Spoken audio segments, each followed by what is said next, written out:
লাখপতি হতে পারোনি, কোনো আফসোস করো না। একটা বিল্ডিং এর মালিক হতে পারোনি, কোনো দুঃখ করো না। তুমি একটা ফার্স্ট ক্লাস রেজাল্ট নাই তোমার, কোনো আফসোস করো না। তোমার একটা গাড়ি নাই, কোনো দুঃখ করো না। একটা মোটরসাইকেল থাকলে সুন্দরে চলতে পারতাম, নাই, কোনো দুঃখ করো না। লেখাইলা তাসাও আলা মা ফাতাকুম, যা ছুটে গেছে কখনো এর জন্য কোনো চিন্তাগ্রস্ত হইও না, হইলে লসে পড়বা। পৃথিবী কিছু না পেলে এটা এই যোগ্য নয় যে পৃথিবীর কিছু না পেলে সেটার জন্য তুমি কাঁদবে, দুঃখ করবে। এই যোগ্যতা পৃথিবীর কোনো জিনিসের নাই।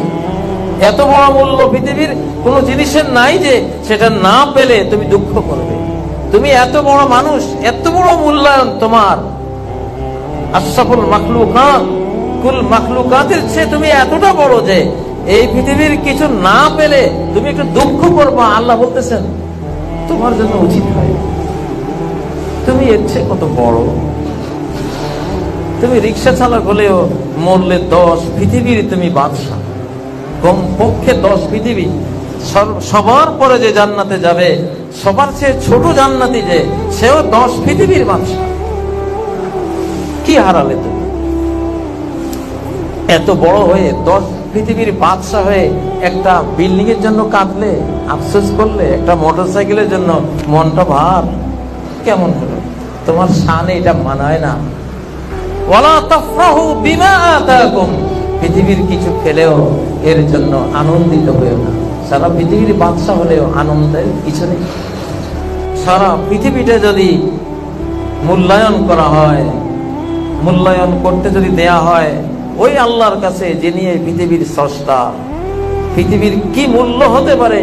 পৃথিবীর এক একটা বালুকণা থেকে এক একটা সোনার পাহাড় পর্যন্ত যার সৃষ্টি, সে আল্লাহকে যদি মূল্যায়ন করতে দেয়া হয়, পৃথিবীর মূল্য কত আল্লাহ তাআলা আপনি জানান। নবীজির মাধ্যমে আল্লাহ জানিয়েছেন একটা মশার ডানার সমানও নয়। মশার ডানার কোনো মূল্য আছে? কোনো মূল্য নেই। মুসলিমরা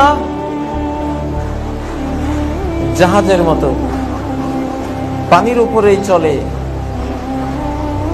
কিন্তু ভেতরে পানিকে প্রবেশ করতে দেয় না। আমরা দুনিয়ার উপরেই চলব, দুনিয়ার ব্যবসা বাণিজ্য, দুনিয়ার সকল পাওয়ার নিয়ে চলব, কিন্তু দুনিয়াটা অন্তরের ভেতরে ঢুকতে দেব না, মোহগ্রস্ত হব না, দুনিয়ার জন্য পাগল পারা হব না। আপনার মনোজগতে পৃথিবীটা নাথিং থাকবে, দেহের জগতে পৃথিবী আছে, থাকো।